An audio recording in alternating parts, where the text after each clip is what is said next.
Focusing on winning arguments, we're teaching the basic fundamentals of sales and marketing and how we can use them to win in the world of politics, teaching you how to meet people where they're at on the issues they care about. Welcome to The Brian Nichols Show. Well, happy Wednesday there, folks. Brian Nichols here on The Brian Nichols Show. It actually is Wednesday, I promise.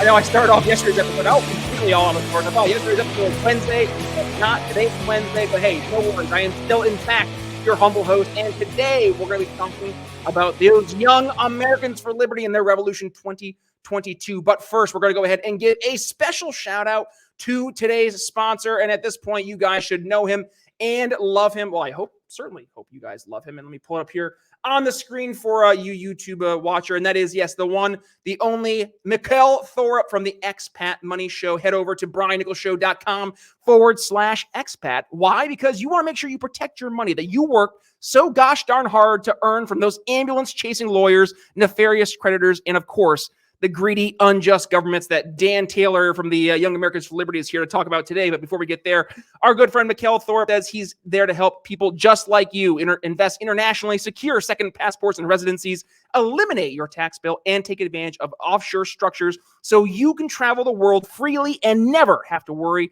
about money again. And over at the Expat Money Podcast, you can get ready to listen to hundreds of amazing guests and get ready for the Expat Money Summit 2022, November 7th through November 11th. 5 days, 30 expert speakers. Watch for a week. Reap the benefits for generations. And oh, yeah, by the way, the virtual summit, it's free. Head to briannicholsshow.com/expat.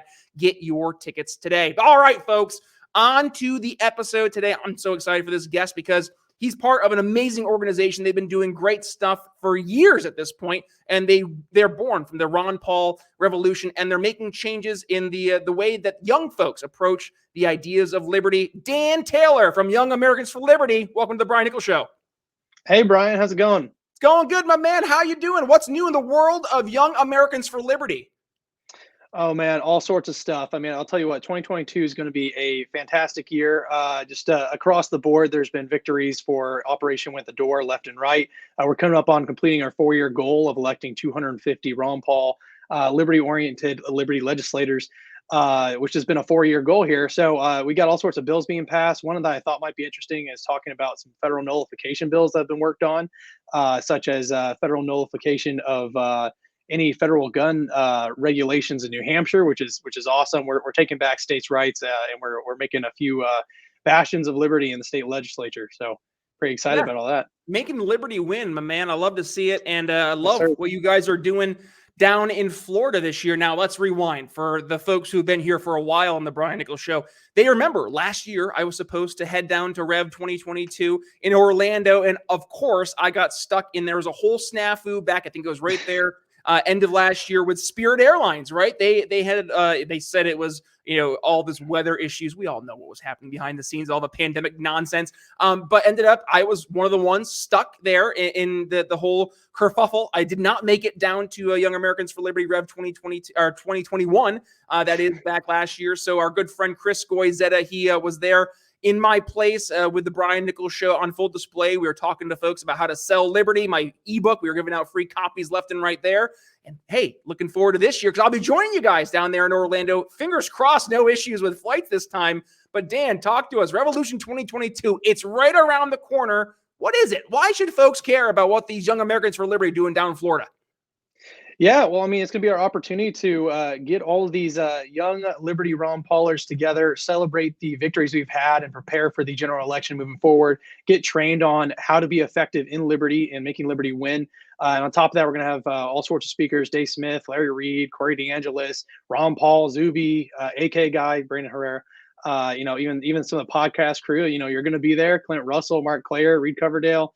On and on and on. We're going to have all the leaders of the movement there. We're going to be celebrating the wins that we've had thus far with Operation With the Door and the bills that's passed. We are going to get you guys trained up if you show up. And on top of that, just celebrate the wins that we're going to be going into the rest of 2022.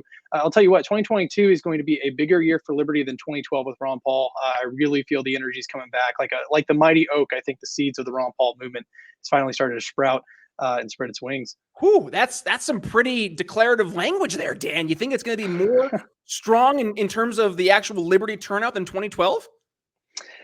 Yeah, I truly think so. And I All also right. think there is more systems and more liberty groups in power that will have the ability to hold these people accountable. I mean, a lot of people look at the Tea Party movement as a portion of the extension of the Ron Paul movement. A lot of those people flaked out on us. If you haven't noticed, not all of them have been accounted for votes or policymakers in the past few years. But we have things like the Hazlet Action Program, and we have a lot of these other groups that have come up and are paying attention to hold people accountable. And on top of that, I think the grassroots is even angrier than they were under Obama. I mean, look at Biden's favorability is as bad as it's been since Carter. The inflation is far worse than under Obama, and the recession or the looming recession is coming stronger than ever before. So, as much as things are very bad and the federal government has been tyrannical in the past few years, it has inspired the grassroots to fight back, and this is our chance and our opportunity to bite, show our teeth, and make a real impact as liberty people, as liberty activists. I think it's our time to shine. You love to see it, my man. And one thing that is interesting, you bring it up here, is that the Overton window has really shifted from 2012 to Hmm. 2022. Like, I would give anything just to go take a step back into 2012 to see what it was like, to see how we felt. Because I think not only as a country, but as a people across the world, mm, we're in a much rougher spot and tougher spot, frankly, where we are today in 2022 than we were in 2012. And frankly, the prospects for liberty look bleak heading into the second half of the year. But with that being said, to your point, despite all the bleakness that's out there, it seems that there are a lot of folks who, yeah, they were around in 2012, but maybe they weren't active. Maybe they weren't mobilized. And you guys are doing phenomenal work. There's two things you brought up. One, you're talking about being really a truly grassroots organization, going out, helping meet people where they're at on the issues they care about. Who says that? Is it me? And then also the other thing you talk about is Operation Win at the Door, which frankly, I mean, what more of a way can you actually meet people where they're at than literally going to their doors, knocking out and saying, "Hi, I'm from Young Americans for Liberty. I'd like to talk to you about liberty and all these wonderful liberty candidates we got running." So talk to us. The grassroots and Operation Win at the Door. You've been seeing the success. What do you think has been the Young Americans for Liberty secret sauce that has led to the success? Yeah, I mean, I don't think the secret sauce is anything but hard work and getting the youth to talk to the voters. It's no secret, but just the fact that liberty is on the rise. I mean, so you mentioned this a second ago. National divorce has trended on Twitter several times now, just as a statement. Imagine saying that in 2012. Yep. I think people would call you insane. And the reason is because, very simply, people have lost faith in the federal government. Now, which way that goes based off of this election cycle is going to be a huge determiner, right? Currently, the populists are trending far more liberty than they did 5 more years ago, 10 more years ago. Probably in the past 40 years, maybe even. So now you don't always trust the populace; they don't have the principles, but at the same time, people are mad. People are ready to return to states' rights, and people are looking more and more for that liberty vein. Now it's our opportunity to get to the door and show them. Operation with the Door is how we turn these students that we identify on college campuses or anywhere else in the movement, get them onto campaigns of these principled liberty legislators, knock doors to mobilize voters, just go straight to the voter's house, tell them about the candidate and the ideas of liberty, and getting them to turn out to vote. And we've done double-blind studies too that show we can increase these election turnout from 11 to 13%, depending on the election tides as well as the propensity of those voters. So if you're joining Operation Win at the Door, you are making a massive impact. People who might have lost 45 to 55 are now being able to win and change the tide of that legislation inside that house. I mean, New Hampshire, for example, is one state that we've put tons of work in with a lot of different partners that are involved in New Hampshire. And I think it's very clear to say that New Hampshire is a far more free state than California or than New York. The state principled or the state focused vision and mission is really a route to go if we want to make real lives freer for real people. I mean, that's if you want to talk about liberty, we can talk about philosophy and books all day long, which is great. And I think that's the type of stuff that we like. But at the same time, we want to talk about actually making people more free. That's what it takes is going straight to people's door, mobilizing the people for the right candidates, and making liberty win that way. Amen, my man. Amen. I cannot agree more. And frankly, that's exactly what we've been talking about here in the program is meeting people where they're at on the issues they care about. I know it is a saying we have here on the program, but also taking the sales and marketing approach, right? Instead of trying to good idea people to death, instead of trying to berate people to death, win arguments online, just get the hey, I pwned them kind of a little award next to your name. That doesn't change people's minds, doesn't activate people to go out and actually support your candidates, support your principles or your values. And if anything, it makes them more reserved. It makes them less open to trying new ideas or looking at different ways of doing things. So Talk to us, Dan. You've been having a lot of success. We're seeing, and you pointed towards New Hampshire as one of those states that we can absolutely look to as a liberty bastion, and you guys having some great success. But what's been the tenor of the actual conversations that you're seeing from the young Americans for Liberty win at the door activists as they're going up and meeting people face to face? Has it been a positive reception? Has there been more of a negative reception than you expected, or something of the mix? Yeah, well, I think what I mentioned a minute ago, right? People are mad and they don't trust the federal government anymore. So that's a very strong tenor that you can kind of jump on. I mean, people are very, very ripe right now. And when I say people, I mean voters for a message that is principled, that is aligned, and that leaves them alone. I think that's the biggest story that we need to talk about here, right? And one thing we look at across the board, COVID was, very arguably, I think I could just say flat out, the most tyrannical time in American history, Yep. in terms of the government stepping in and forcing people to live their lives one way, run their businesses one way, or whatever else. This was the opportunity for people to realize, hey, that was a real problem. That hurt a lot of people's livelihoods. And it's time to mobilize those voters and get them back to a place where get the government out of my life. And that is what is very much reflecting from the voter base. And we can do that. And on top of that, they're starting to recognize the insanity and the hypocrisy of the policies as they go ever more into the federal level. Any of the stuff that Joe Biden's saying, and I think even more so, these school board races are a massive mobilizer for voters right now. And I think you can increase taxes all you want. You can go to more wars. You can be quite a bit of a tyrant, but the second you start shutting people's businesses down, stop letting them see their family, and the second you start taking control of what their kids, that is when people are going to snap awake and realize there's a major problem of tyranny in my livelihood, and the pendulum swing is very strong and very aggressive. So that's what we're feeling on the electoral front. Well, and let's go back to 2012, right? I know we keep on using that as kind of like the touching stone from 10 years ago, but at the same point in time, you talked about COVID and how that's impacted so many people, and really how it's hit people who back in 2012 they maybe were politically apathetic or agnostic. They really didn't care, and then all of a sudden, fast forward to 2020, and they're being told not only are they not essential, but we're going to shut down your business for 2 weeks.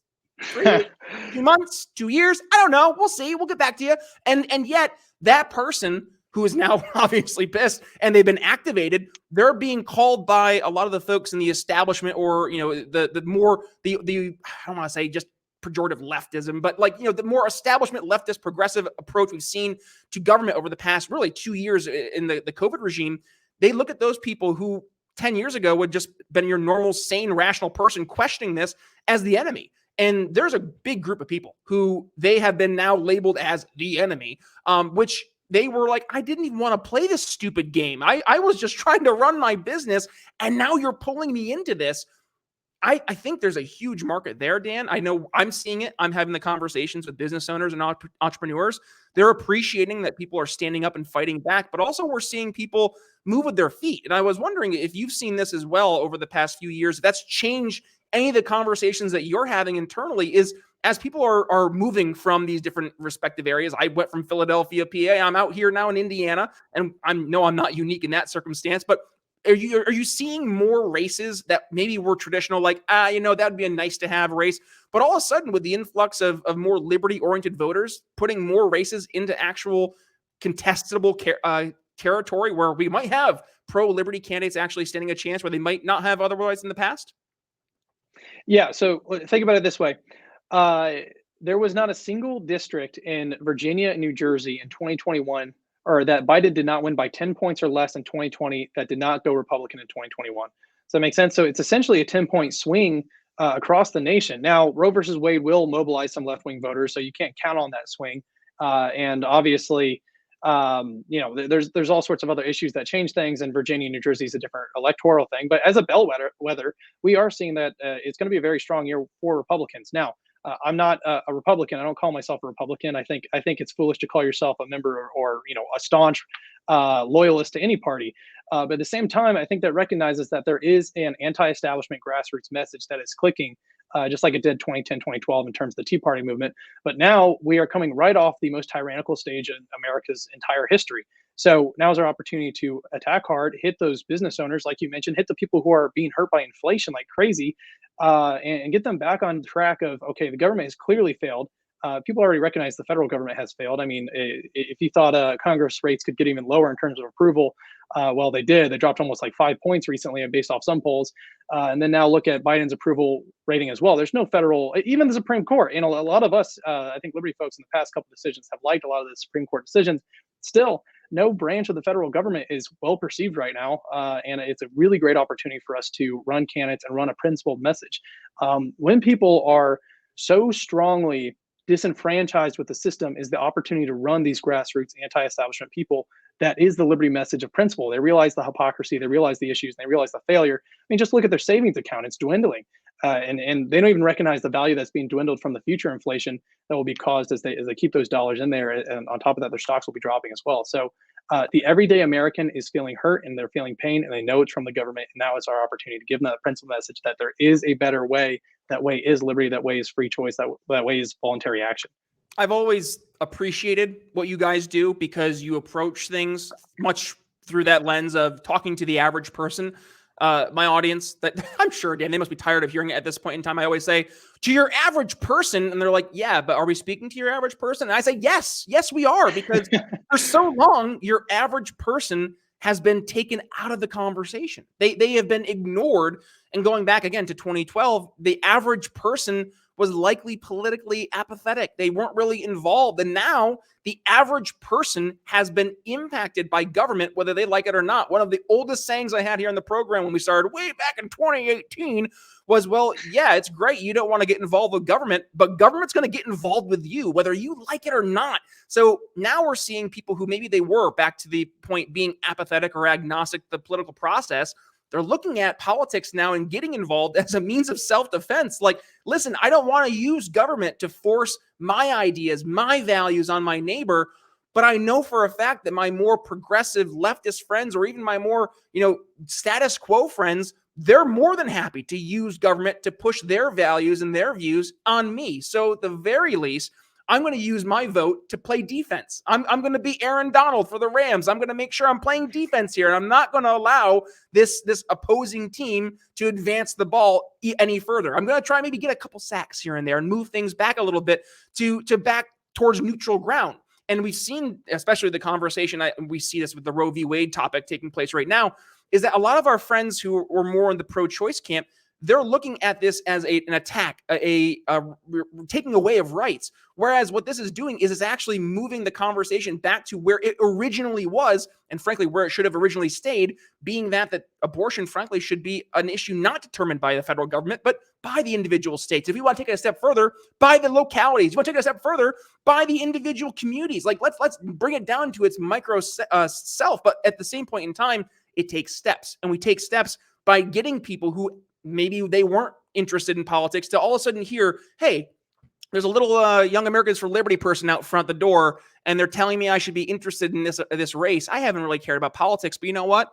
Governor such and such shut down my business for the past 2 years, and now I'm going to pay attention. And now I'm going to start taking a step forward. Dan, what you guys are doing, and I don't know if you guys really see this because you're in the thick of it, right? When I'm in sales, it's so hard to take a step back and look back at what you've accomplished because you're always thinking about the next big thing. What Young Americans for Liberty has done, what y'all are actually doing, no pun intended, is that you guys are truly changing history, right? Like, you're changing the way that America is going to develop over the next 20, 30, 50 years, 100 years, because we're seeing your impact is making a substantive change, a substantive impact at the local level, at the state level, really where policy is not only the most impactful, but where you're going to be able to show people that the policies work, and they'll be able to find, yeah, this makes more sense. I'm going to go in line with this solution versus where I was before. So I appreciate what you guys are doing, and thank you for that.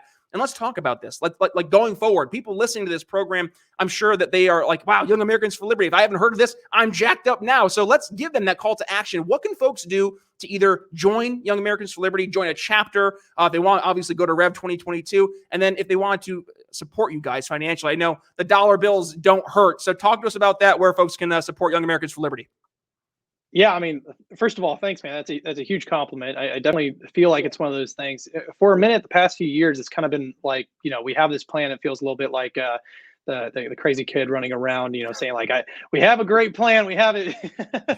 But it's finally coming to fruition. We just passed about 231 legislators in our coalition. Will pass 250 soon, which is about 5% of the United States state legislators, and they're passing things like Con Carry, which our legislators just passed Con Carry in Texas, Indiana, Alabama, the federal nullification in New Hampshire, school choice across the board, cutting taxes all over the place. And another big one that we're working on is Defend the Guard, to try to nullify as much as possible the state's involvement in the federal government and war machine. But in terms of your question, how can people get involved? I mean, whyliberty.org is our website. You can join there. I mean, the big thing, I really want to see new faces at Revolution 2022, whyliberty.org/revolution. It's how you apply for that event. Go there, see me, see Brian, see, like I said, Ron Paul. Rand Paul will be there virtually, Dave Smith, and the whole gambit of people I mentioned earlier, Zuby, A.K. Guy Kennedy, Glenn Jacobs, and, so on, so on. So it's really going to be, I think, our biggest, best event we've had thus far. And it's a perfect opportunity to get our students trained, get them engaged in the electoral process, and really start fighting back. I love that. You mentioned self-defense. That I think that's such a fantastic way of thinking about it, because it does show the state as the aggressor.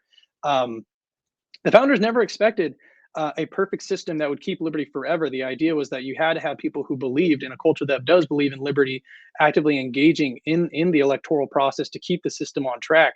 And voting for self-defense is kind of a perfect way of explaining that, right? Because the voting is to keep our state at bay. And to hold our politicians accountable in a way that'll keep the state at bay. Liberty needs a better defense, and I think we're building the 2021 Rams here. So we'll see.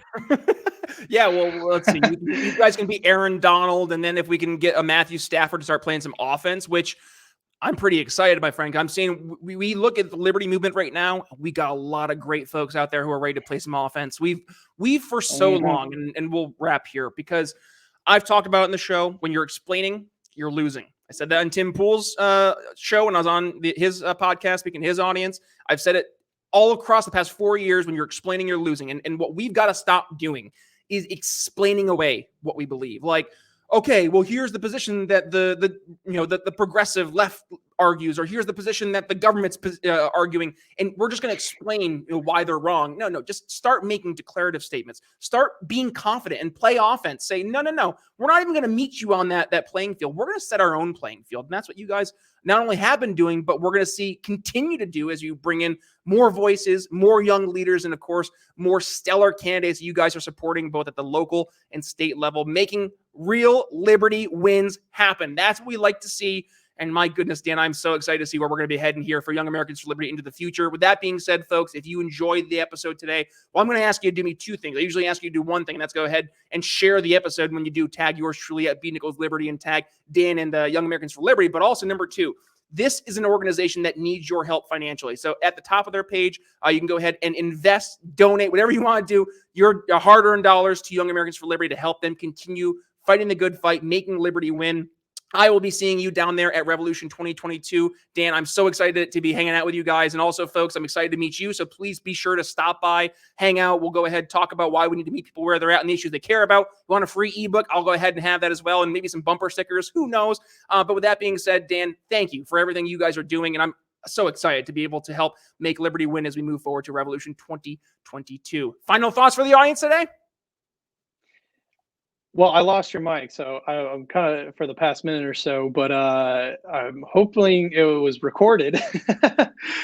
But the only thing I have to say, I guess, hoping, not really sure what you were saying, but I think it's so good what you're doing in terms of getting people to improve their messaging, go on offense, stop kind of explaining, which I think is a defensive maneuver, and leaning on our heels in a sense, and get forward to meet people where we're at. One thing that Ron Paul was fantastic at, that's worth talking about, is he was so good at explaining the principles in a way that people would understand. Imagine making people be anti-war, in the early 2000s, just through his China invasion example, right? Or the Giuliani moments, and all these different ways of explaining that the state is the negative and is the problem, being on the offensive of that. that type of message and that type of sales pitch is really what we need on these people. So, I feel like you've been very positive about us and Yale, and I really appreciate that. So I want to say that's the great work that you're doing. There's so many aspects to this movement, and it should remain decentralized. So I appreciate everyone that is in this, and especially the work that you're doing. Thank you, Dan. And hopefully you can hear me now. Thumbs up. There Got we it. go. Yeah, I've been having some mic issues here. I'm not sure what's going on. Mike keeps on dying randomly in the middle of the episode, so we gotta go ahead and get that. Oh man. If you're a techie out there, give me a shout. But otherwise, with that being said, Dan, thank you so much for joining us on today's episode. And folks, like I said, go ahead, give it a share. And when you do, tag yours truly, and make sure you go ahead and tag Dan and the amazing team over at Young Americans for Liberty. But with that being said, by the way, did you check out our awesome conversation we had a few days ago? I had Daniel Miller from the Texit movement. He was over joining us here on the Brian Nichols Show from the Texas National Movement, where they're talking about why they are so gosh darn ready to take a step away, not just from the federal government, but actually secede. So we're one step away from there. But with that being said, make sure you go ahead and check that video out. I will include that link for you if you're on our YouTube channel right here below. So all you got to do is click that little link. It'll bring you right to yesterday's episode. I will see you there. But with that being said, it's Brian Nichols signing off here on the Brian Nichols Show for Dan Taylor from Young Americans for Liberty. We'll see you tomorrow. For listening to the Brian Nichols Show. Find more episodes at briannicholsshow.com.